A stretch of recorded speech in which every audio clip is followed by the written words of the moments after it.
Hello students, welcome to my channel brain boost with Shivkanya. आज हम start करेंगे अध्याय 3। ठीक है, अध्याय 2 पूर्ण हो चुका है। अब हम स्टार्ट करेंगे अध्याय 3, चतुर्भुजों को समझना। ठीक है, तो चतुर्भुज होते क्या है? तो देखिए, चतुर्भुज की परिभाषा है कि 4 रेखाखंडों से बनी बंद आकृति चतुर्भुज कहलाती है। ठीक है, तो इसको समझने से पहले अगर आप लोगों ने मेरे चैनल को लाइक और सब्सक्राइब नहीं किया है तो like and subscribe my channel.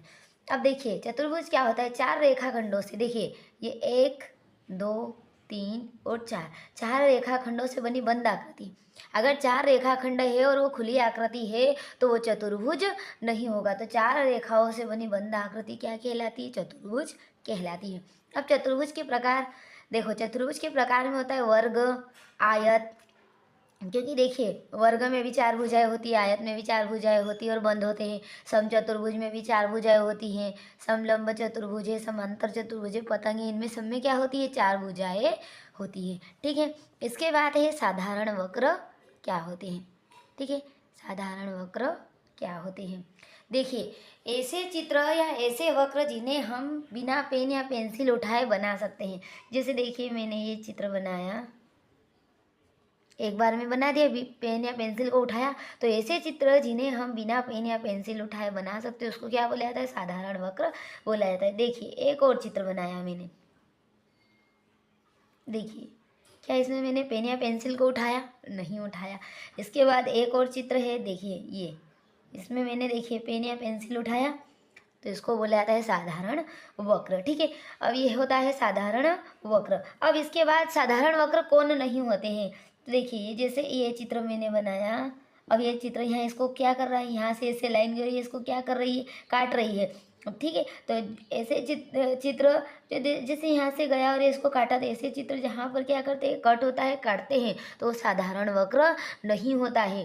ठीक है, और ऐसे वक्र जिन्हें हम बिना पेन या पेंसिल उठाए क्या करते हैं? बनाते हैं, उसको बोला जाता है साधारण वक्र। ठीक है, अब देखिए, जैसे ये साधारण वक्र तो है लेकिन कैसा है? खुला है, तो इसको क्या बोलेंगे? खुला वक्र। ठीक है, और ये कैसा है? बंद है, तो इसको क्या बोला जाएगा? बंद वक्र। ठीक है, और ये भी कैसा है? खुला है, तो इसको भी क्या बोलेंगे? खुला वक्र। ठीक है, अब ये क्या जो साधारण वक्र है नहीं है, क्योंकि ये क्या कर रहा है? काट रहा है, तो ये साधारण वक्र नहीं है। ठीक है, इसके बाद देखिए, तीसरी परिभाषा है बहुभुज क्या होता है। ठीक है, बहुभुज क्या होता है? तो देखिए, रेखाखंडों से मिलकर बनी बंद आकृति क्या कहलाती है? बहुभुज कहलाती है। रेखाखंडों से मिलकर बनी बंद आकृति, रेखाखंड से भी मिलकर बनना चाहिए और उसने क्या होना चाहिए? बंद भी होना चाहिए, उसको बोला जाता है बहुभुज। अब देखिए, जैसे मैंने ये चित्र बनाया, देखिए ये रेखाखंडों से मिलकर बना है और कैसा है? बंद है, तो इसको क्या बोला जाएगा? बहुभुज बोला जाएगा। उसके बाद देखिए एक और चित्र, देखिए ये भी रेखाखंडों, ये 4 रेखाखंडों से मिलकर बना है और 4 रेखाखंडों से ये क्या होता है? मिलकर बना होता है और क्या है? बंद है, तो ये भी क्या होगा? बहुभुज होगा। लेकिन देखिए, क्या ये जो वृत्त है बहुभुज होगा? नहीं होगा, क्योंकि ये रेखा बंद तो है लेकिन ये रेखाखंडों से मिलकर बना हुआ नहीं है, इसलिए इसको बहुभुज नहीं बोला जाएगा। जैसे मैंने एक और चित्र बनाया, ये बनाया, तो ये इसमें रेखाखंडों से तो मिलकर बना ही, नीचे बंद है लेकिन ऊपर क्या है? खुला है, तो ये भी बहुभुज नहीं होगा। ठीक है, इसके बाद देखिए बहुभुज के प्रकार, बहुभुज के कितने प्रकार के होते हैं? बहुभुज के प्रकार में सबसे पहला है उत्तल बहुभुज। ठीक है, सबसे पहला क्या है? उत्तल बहुभुज। उत्तल बहुभुज क्या होता है? सभी कोण 180 डिग्री से क्या होते हैं? कम होते हैं। अवतल बहुभुज है, कम से कम एक कोण कितने होना चाहिए? 180 डिग्री से ज़्यादा होना चाहिए। समबहुभुज क्या होता है? सभी कोण तथा भुजाएं क्या होती हैं? बराबर होती है। और विषम बहुभुज क्या होता है? सभी कोण तथा भुजाएं बराबर नहीं हो। अब देखिए, सबसे पहला है उत्तल बहुभुज कि सभी कोण 180 डिग्री से क्या हो? कम। जैसे मैंने ये एक आयत बनाया, अब देखिए आयत के चारों कोण आपको पता है कितने डिग्री के होते हैं? 90 डिग्री के होते हैं। चारों कोण कितने डिग्री के होते हैं? 90 डिग्री के होते हैं। इसका मतलब ये 180 डिग्री से कम है, तो ये आपका क्या हो जाएगा? उत्तल बहुभुज। ठीक है, क्या हो जाएगा? उत्तल बहुभुज।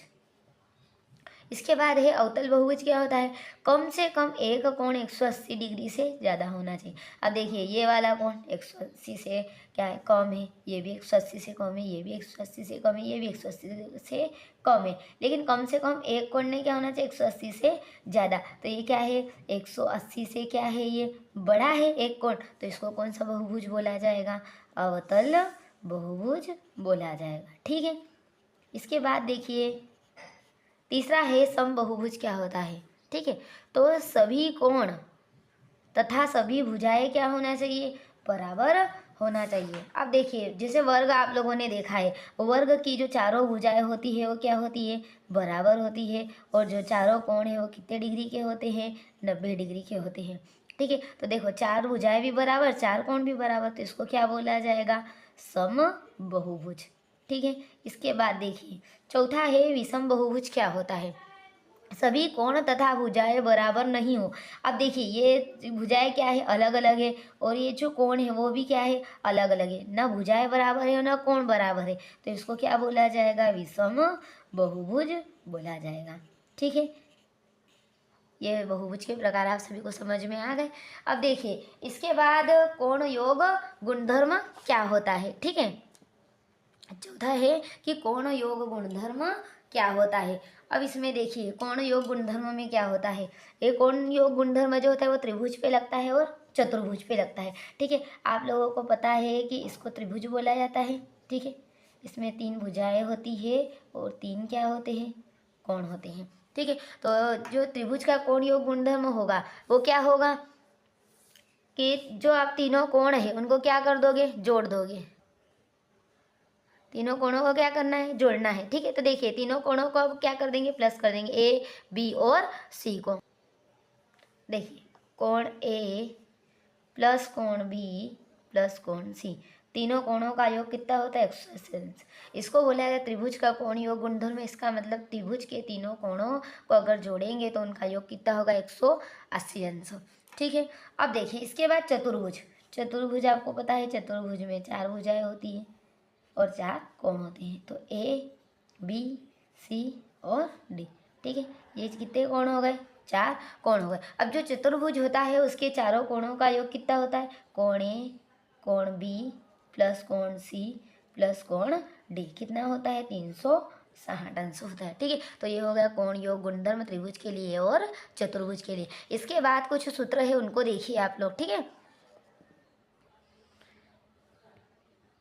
देखिए सूत्र क्या है, देखिए बहुभुज के बाह्य कोणों का योग कितना होता है, बहुभुज के बाह्य कोणों का योग। अब ठीक है, देखिए एक बहुभुज बनाते हैं। ठीक है, जैसे मैंने ये बनाया एक बहुभुज। ठीक है, अब ये हो गया इसका कोण 1 कोण 2 और कोण 3। ठीक है, ये हो गया बहुभुज। अब देखिए इसके जो बाह्य कोण मतलब बाहर के कोण, और अंतः कोण मतलब अंदर के कोण। तो बहुभुज के जो बाहर के कोण होते हैं उनका योग कितना होता है, तो उनका योग होता है कोण 1 कोण 2 और कोण 3 को जब जोड़ते हैं तो इनका योग होता है 360 अंश। ठीक है, बाह्य कोण का सूत्र क्या होता है, इसका सूत्र होता है 360 अंश बटे में आएगा भुजाओं की संख्या। बाह्य कोण का सूत्र क्या होता है, 360 डिग्री बटे में आएगा भुजाओं की संख्या। ठीक है, इसके बाद है भुजाओं की संख्या का सूत्र क्या होता है, इसका सूत्र होता है 360 अंश बटे में आएगा बाह्य कोण। ठीक है, देखिए जब बाह्य कोण ज्ञात करना है तो भुजाएं नीचे आ जाती है, जब भुजाएं ज्ञात करनी रहती है तो बाह्य कोण क्या आ जाता है, नीचे आ जाता है। ठीक है, इसी के साथ ये अध्याय 3 का इंट्रोडक्शन वीडियो, परिचय वीडियो क्या होता है, समाप्त होता है। तो मेरे चैनल को लाइक कीजिए, सब्सक्राइब कीजिए। Thank you.